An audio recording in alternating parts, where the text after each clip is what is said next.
วินาศายะปริตังตุธรรมังคลังอิปฏิปฏิปหายะสัพพสัมปติทิฏฐิยาโลกาวินาศายะปริตังตุธรรมังคลังสัมมันตาจักวาเลสุอัตตราคะสันตุเทวตาสัตตมังมุนิราชาสาสุนันตุสักขโมกขังสักเกกาเนจารุเตกิมจิคาลตเตกันตลิเทวิมาเนเยเตระเจกะกาเมตลุวนากาเมเกยังวัตุมิเกเต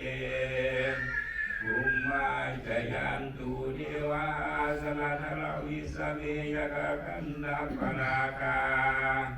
อิทันตาสันติเกยังมุนิวัลวัจนังตันตโภเมสุนันตุธรรมสัพพนาคาโลยัมพันตาธรรมสัพพนาคาโลยัมพันตาธรรมสัพพนาคาโลอายัมพันตา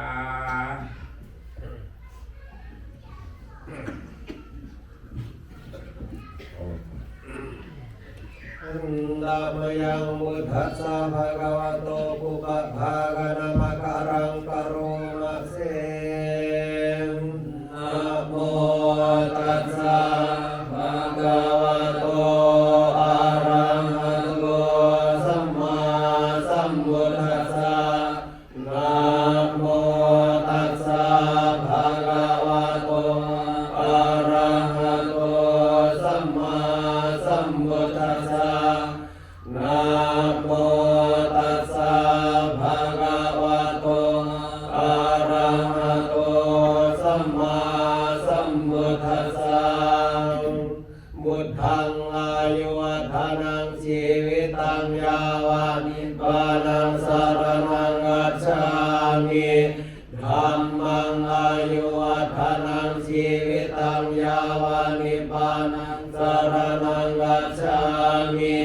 สังฆังอายุวัฒนังชีวิตังยาวานิพพานังสรณังกัจฉามิดุติยัมปิพุทธังอายุวัฒนังชีวิตังยาวานิพพานังสรณังกัจฉามิตุติยัมปิธัมมังอายุวัฒนังชีวิตังยาวานิพพานังสรณังกัจฉามิดุติยัมปิสังฆังอายุวัฒนังชีวิตังยาวานิพพานังสรณังกัจฉามิตาติยัมปิพุทธังอายุวัฒนังชีวิตังยาวานิพพานังสรณังกัจฉามิ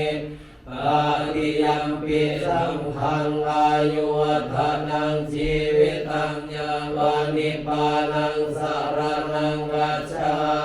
มิสัมมุทเทอวิสัญจาราสัญจาสหัสเก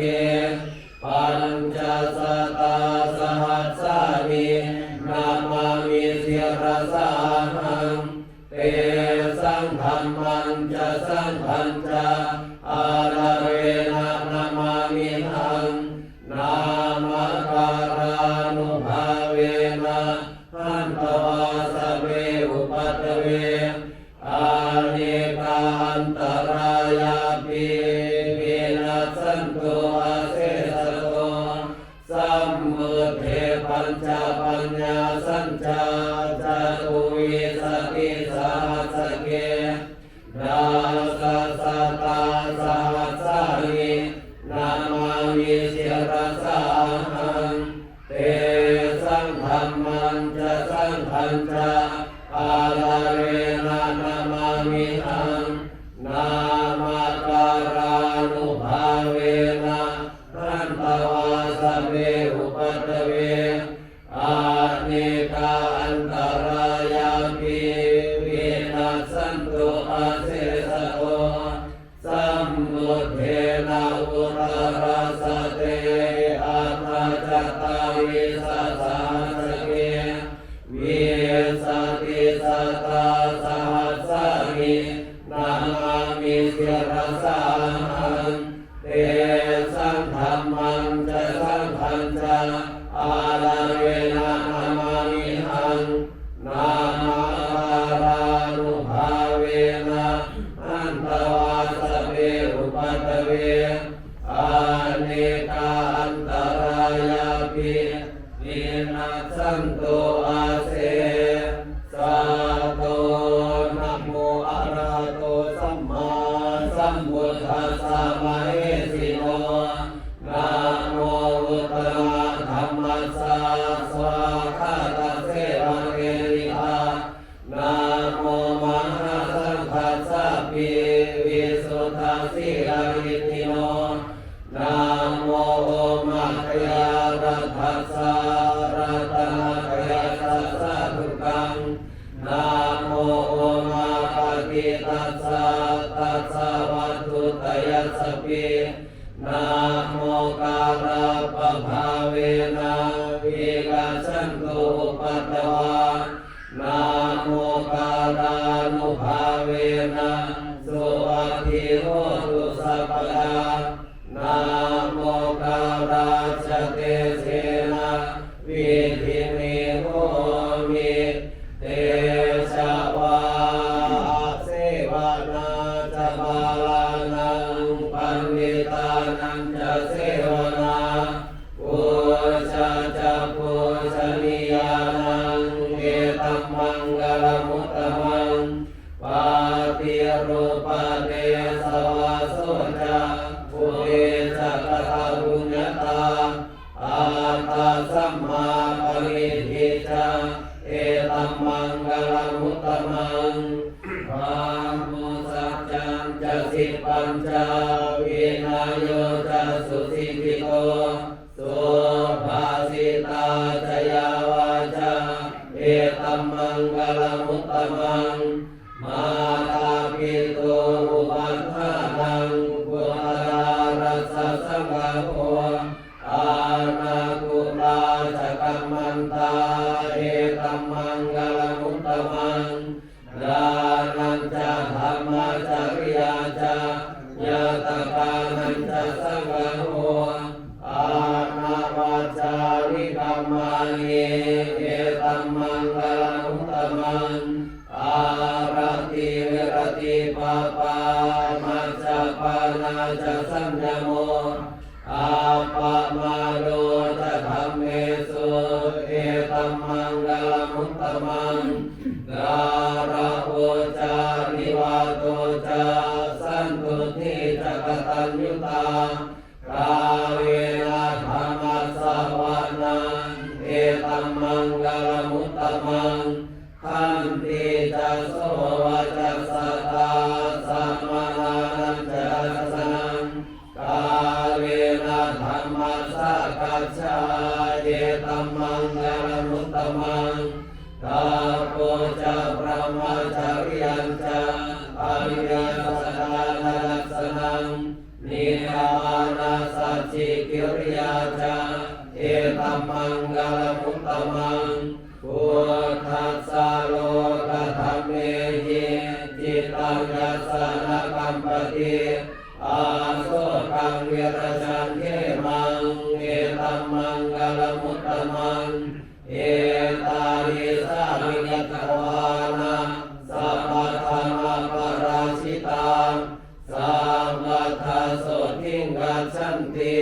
ตันเตสังมังกลมุตตมันติ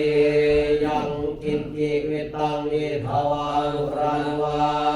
สาเกสุวายังรัตนังปณิตังนาโนสมังอภิตถากเตนะเยตัมปิบุเทรัตนังปณิตังเอเตนะสัจเจนะสุวัตถิโหตุกายังวิรากังธัมมกังปณิตังยาตัสสะกะสักยานุหิสมาหิโตนาเตนะธัมเมนะสมาธิกินเจเยดัมปิธัมเมรัตนังปณิตังเอเตนะสัจเจนะสุวัตถิโห ตุยัมบุทาเสโทปริวานายิสุจิงสามาธิมานันตาริปัญญามาหุสามาธินาเตนะสัมโมนาวิสติเยตัมปิธรรมเมรัตนังปณิตังเอเตนะสัจเจนะสุวัติโหตุเยปุกขลาอัฏฐสตังปัสสัทธาจาริเอตานิยุกานิหุนติเอตัคขิเนยาสุขตัสสะสาวกาเอเตสุตินานิมหาภาลานิเยตัมปิสังเทระตนังปณิตังเอเตนะสัจเจนะสุวัติโหตุเยสุปายุตามนัสสะนัมเมนะนิกามิโนโกตมัสสะสนัมมิเตปฏิปตาอมตังวิไลนะลาภามุทานิปุติบุญชมานาเยตัมปิสังเขรัตนังปณิตังเอเตนะสัจเจนะสุวัติโหตุเยนังปุรานังอวังนันติสัมภาวังวิหารตจิตายติเกภวสมิงเตขินังวิชาเรนิชันตานิยมติเทียรายะทายัมปริโกเยตัมปิสังเขรัตนังปณิตังเอเตนะสัจเจนะสุวัติโหตุเมตัญจะสัพพโลกัสมิงมานะสัมภาวะเยอปริมาณังอุทังอโทจติริยัญจะอาสัมมาทังอเวรังอสัมปตังเทียทังจารังนิสินโนวาสัญญาโนวายาวัตสวิกตามิโทเอตังสติงอหิเทยาพระมาเมตังวิหารังอิธามาโวเบียริจาอนุปกรรมาสีราวาลสเวนะสัมปันโนกาเมสุวิเนยเยทังนาหิชาตุกัปภะเสยังปุณเรติติอัปปมาโนพุทโธอัปปมาโนธัมโมอัปปมาโนสังโฆปะมาณวันตามิสิริสปาริอาหิวิชิตาสัตตปะริอุณานาภิสารภูมุสิตากาเมราคะกตเมปริตาวาติกามันตุภูตานิโสหังนะโมภะคะวะโตนะโมสัตตังนังสัมมาสัมพุทธานังยัตนิมิตังอะวะมังกลัยจาโย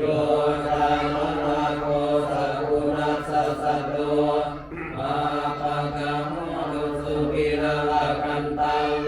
บุทานุภาเวนะวินาสเมนโตยันตุนิมิตังอะวะมังกลัยจาโยจามนาโกสัพพุนัสสะสัตโตปาปะกะโม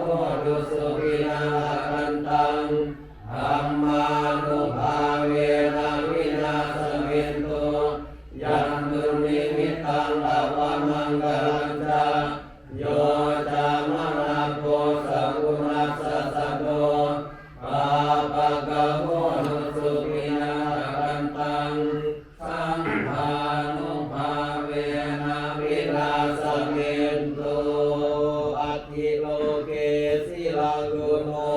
สัจจังโสเทยตุเตยาเตนะสัพเพนะกาหามิสัจจังกิริยานันตรังอาวาสิตวะธรรมาปะลังสวิตวะอุปเกสิเนสัจจะปะลังภัสสะยังสัจจังกิริยามากาสหังสันติปะคาปัตตานาสันติปาดารัมจนามาตาปิตาจนิคันตาจาตาเวดาป ฏิกมะสาหัสเจกเตไมหังมานาปัจจมิโตสิกิวาเชสิโสลาสากริสานิอุราคังปัตตวายาทาสิกิสัพเพนะเมสมโมนัตถิเอสะเมสัจจปารมีติอัตถิอุนมิสวิชโยธัมโมโลกิรานุตโรสัมมาสัตตาหิตัตถายาตังปาวันหาหิเดวเต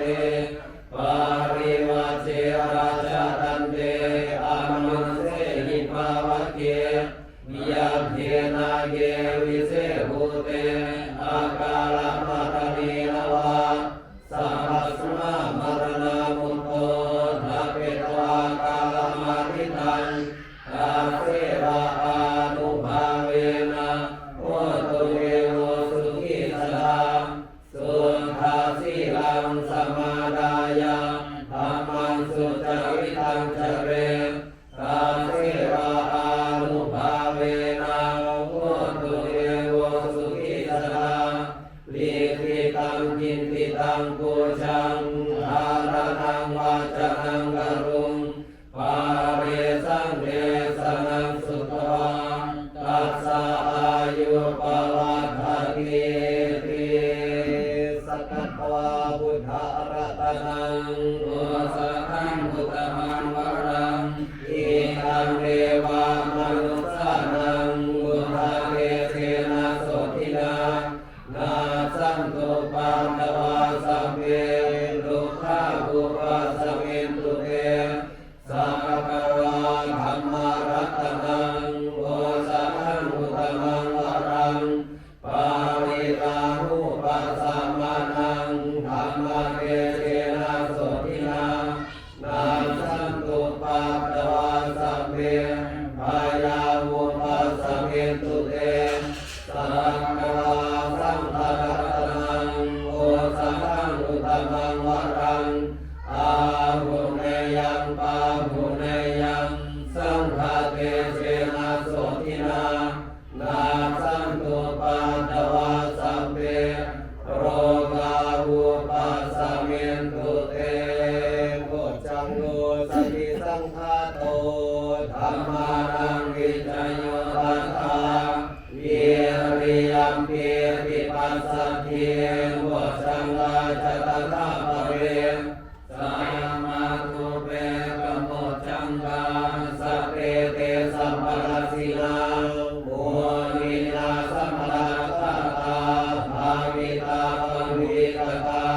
สังวัตันติอภิญญายานิพพานายาจโวทิยาเอเตนะสัจจวัชเชนะโสทิเตโหตุสัพพดาเอกัสมิงสมัยนะโตโมกขลานันจะกัสสะพังเยราเนรุกิเตวิสวาโบจังเกสัตตเดสเยเอจะตังอภินันติตวาโรกามุติงสุตังปะเนเอเตนะสัจจวัชเชนะโสทิเตโหตุสัพพดาเอกตาธัมมราชาภิเยรัญเยนะภิปิริโตจุลลัทเทเรนะตัญเยวะภานาเปตวานัสสะรังสัมโมนิตวาจนาปาทากัมนาบุตตาสิทธารโสเอเตนะสัจจวัชเชนะโสทิเตโหตุสัพพดาปายินาเตจาปาทาตินันนัมปินะเมสินังมังกามาตากิเลสาวะปัตตานุปฏิธัมมตังเอเตนะสัจจวัชเชนะโสทิเตโหตุสัพพดาอิติปิโสภะคะวาอะระหังสัมมาสัมพุทโธเวชาจารณะสัมปันโนสุขโตโลกวิทูอนุ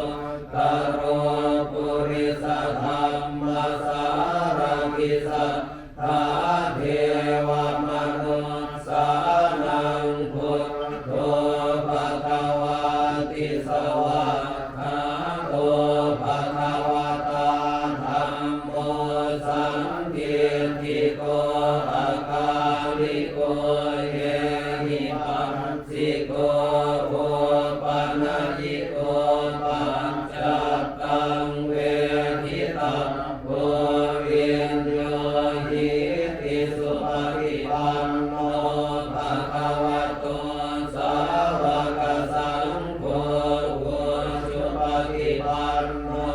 ภะคะวะโตสาวกสังโฆยายาปฏิปันโนภะคะวะโตสาวกสังโฆสามีจิปฏิปันโนภะคะวะโตสา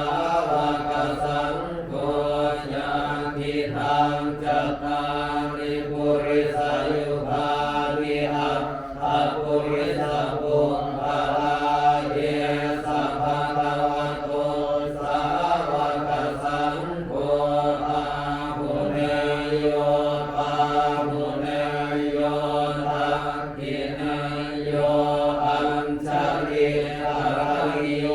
อรุปารังปุญญาเกตังโลกัสสาติภาหุงสัพพะสัพพิมิตาสาวุธันตังเปเมฆรังกุทิตาโครัสเสนามารังธานาทิธรรมวิธินาสิตวามุนินโทตันเตชะสาภวตุเตชะยมังคลานิมาราติเรกามพิโยจิตาสาภราติงโครัมปนาลาวะกามะกามทัตถยาขังขันติสุทันตวิธินาสิตวามุนินโทตันเตชะสาภวตุเตชะยมังคลานินาราคิริงทัชวารังอภิมาตะภูตังทาวันกิจักกมสลีวสุธารุนันตังเมตตัมปุเสกวิธินาชิตวามุนินโทตันเตชะสาภวตุเตชะยมังคลานิทุทิตาภาคมกิหัตสุธารุนันตังกาวันติโยชนะปันทังปุริมาลวันตังเยปิปิสังคตมโนชิตวามุนินโทตันเตชะสาภวตุเตชะยมังคลานินังกวานากาธมุรารังเยวะคาภินิยาจินจายโกภวชนังชนะกายมัจเจสันเตนะโสมาวิธินาสิตวามุนินโทตันเตชะสาภวตุเตชะยมังคลานิสัจจังวิหายมติสัจจกวาทะเกตุงวาทาภิโรภิตมนังอธิอันทโกตังปัญญาปฏิปัสสมิโตชิตวามุนินโทตันเตชะสาภวตุเตชะยมังคลานินันโทปนันทรุจังวิรุทังอหิเพียงโกเตนะเกระพุชเกนะธรรมะปยันโตเยภูปเทสวิธินาสิตวามุนินโทตันเตชะสาภวตุเตชะยมังคลานิทุกาหะเทติพุชเกนะสุทัสสะตังธรรมังวิสุทธิสุติเมธิปกาภิธานังญาณังคะเทนะวิธินาชิตวามุนินโทตันเตชะสาภวตุเตชะยมังคลานิเทตาภิพุทธัสสะยมังคลาอัตถกาถาโยวาจโนทินาทิเนสรเตมะตันเทหิตโนมะเมกวิวิธานิจุปัฏฐวา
ใจเด้อ ทันตานิ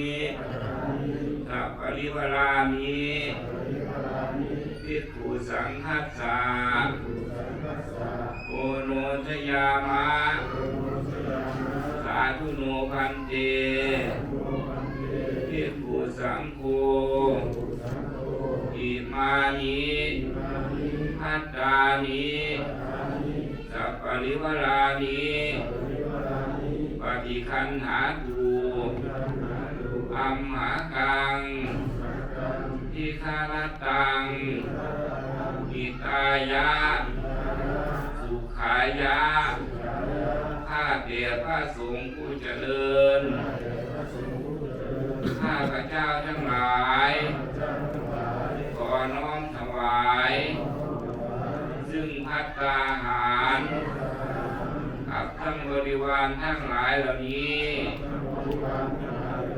แด่พระภิกษุสงฆ์ขอพระภิกษุสงฆ์จงรับซึ่งภัตตาหาร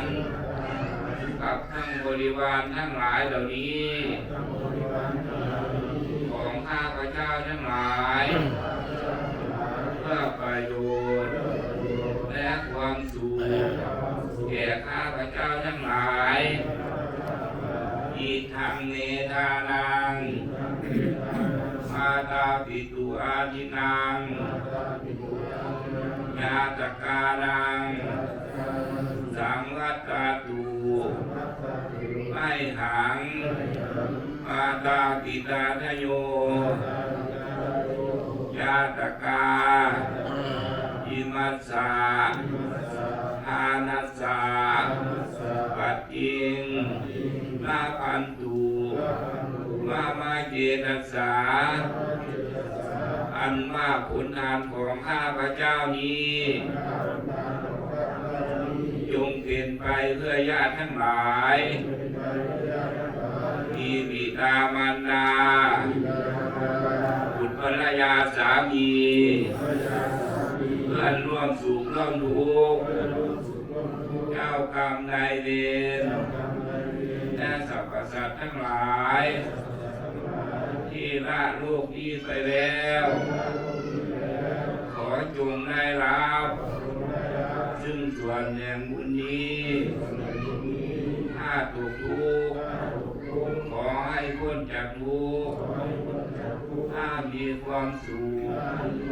ขอให้สุขยิ่งขึ้นไปตามความประสงค์ของข้าพเจ้าทั้งหลายเถิด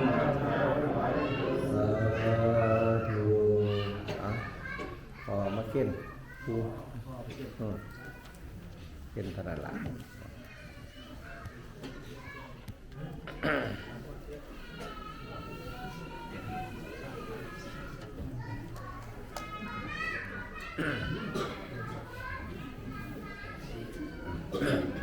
นะโมตัสสะภะคะวะโตอะระหะโตสัมมาสัมพุทธัสสะนะโมตัสสะภะคะวะโตอะระหะโตสัมมาสัมพุทธัสสะนะโมตัสสะภะคะวะโตอะระหะโตสัมมาสัมพุทธัสสะยะเขพันเตสังโฆชานาตุอะยังปฐมภาโกเทรัสสะปาปุนาติอวะเสสะภากาวอัมหากังปาปุนันตุภิกขุจะสามเณราจะกหัตถาจะยัตถาสุขังปริปุญชันตุสมมติว่ามันอยากทำจะไง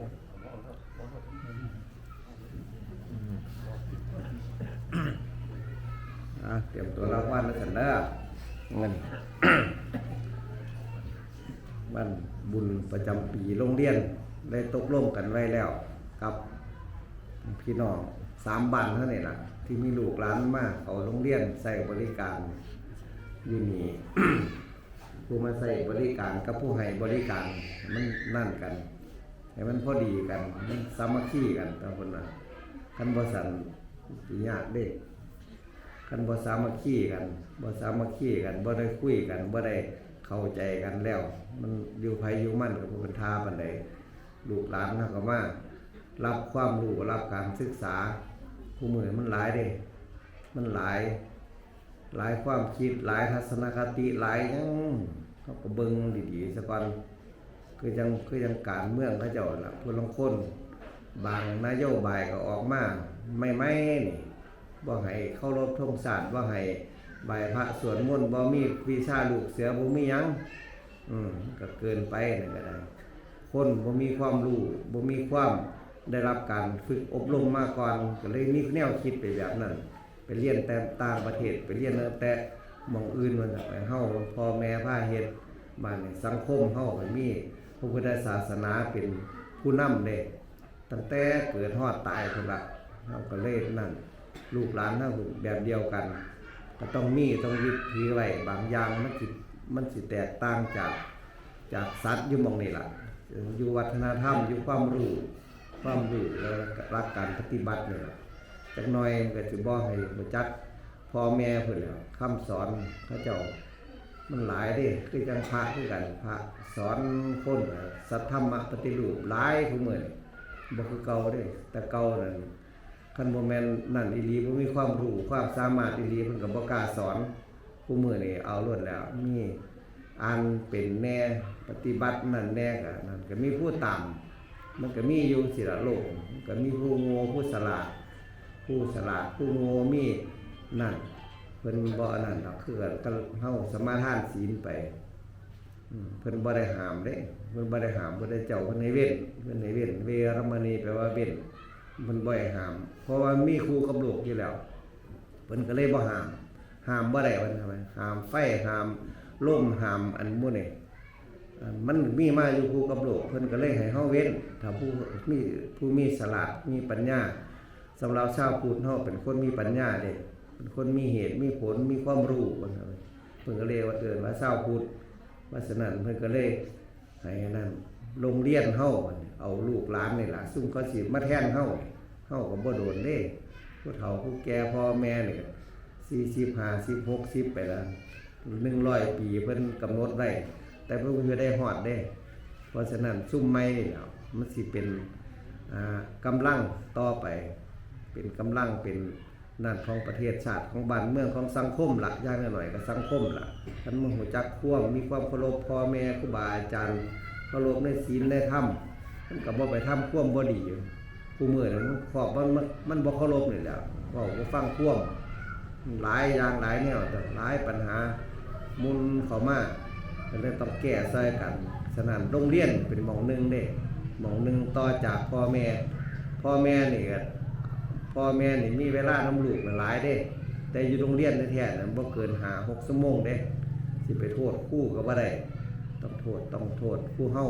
พี่ล่ะต้องโทษแบบมันน่ะคือเฮาตีแบบเทปูนเทหยังถ้าตีบ่ซื่อแล้วบ่มีแนวยึดมันหลายๆมันก็บิดเบี้ยวไปทุกทิศทุกแดน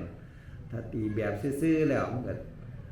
แข็งแรงทนทานเป็นจังซั่นอันนี้คือกันเพราะฉะนั้นมื้อนี้เฮามาร่วมกัน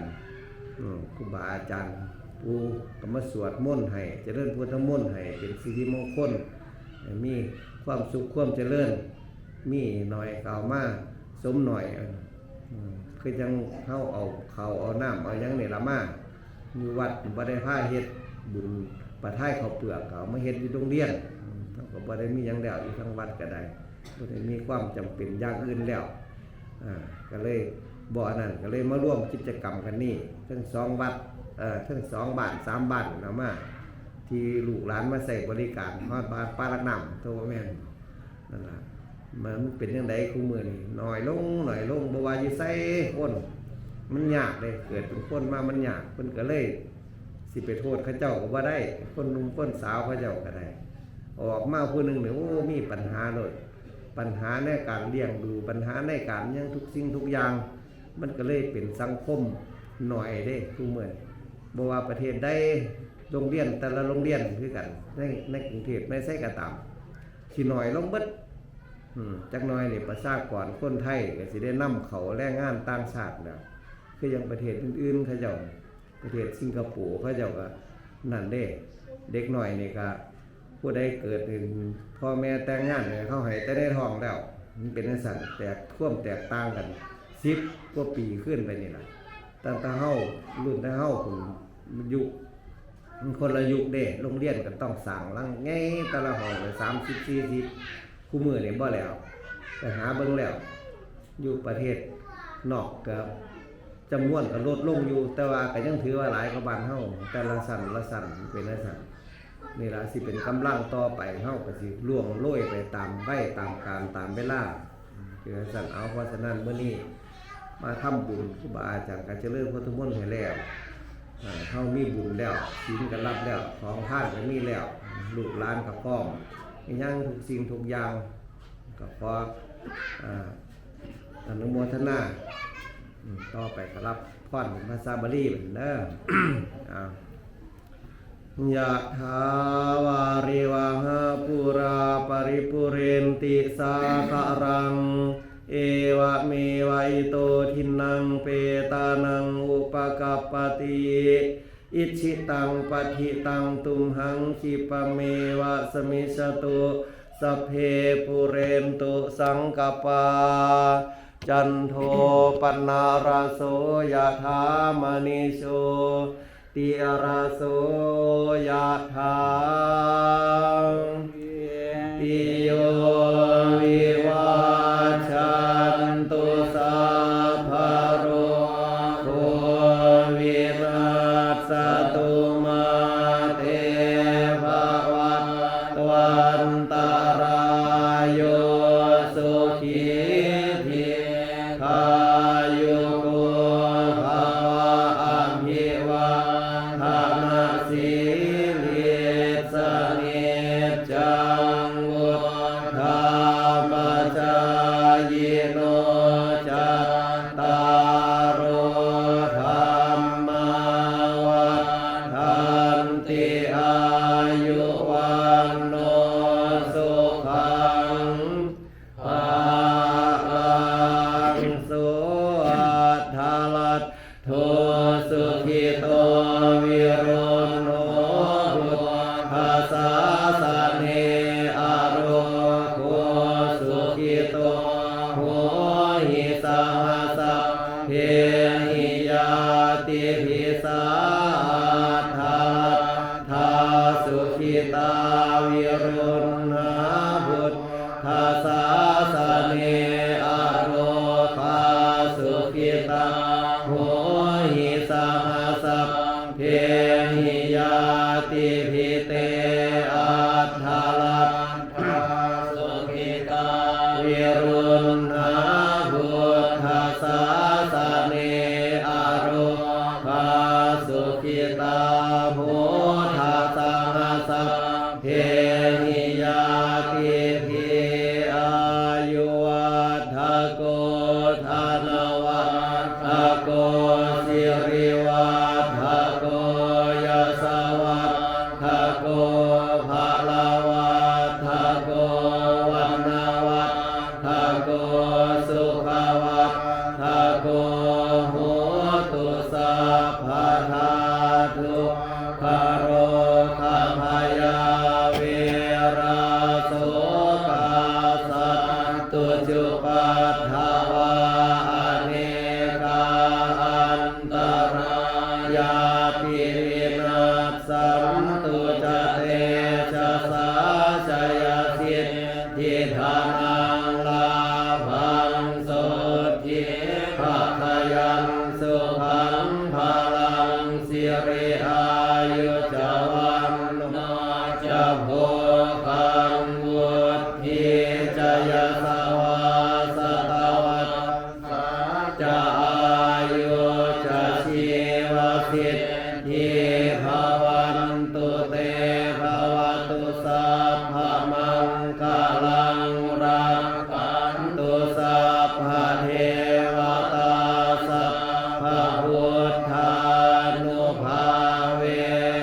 นต์จันทร์ซ่าเด้อผู้เพิ่นมีไร่ หมดน้ำมนต์ให้พี่น้องด้วยชายันโตโพธิยามุเลสกยานังนันทิวัฒโนเอวังตวังนิชโยโหหิชยัสสุชยมังคะเลอปาราชิตปัตลังเกสีเสปทาวิโปคาเรอภิเสเกสาภะพุทธานังอัตปัตโตปโมทติสุนาคาตังสุมังคาลังสุปภาตังสุอิตังสุขโนสุโมโหโตจะสุยิตทังพรหมจาริสุปทาคินกายกรรมังวาจากรรมังปทาคินังทินังมโนกรรมังปณิทิเตปทาคินาปทาคินานิกัตตวานาลพันตาเทปทาคิเนเจริญสุขทุกคนเด้อแล้วได้บาทเนี่ยของส่วนของครูบาอาจารย์นั่นเอานั่นกันอัปโลกให้แล้วไปเลี้ยงกันรถตัวบัดนี้เอาพอโคตรสมสถานีวิทยุเขาบอกกับพี่น้องด้วยนี่มารู้ดังเลย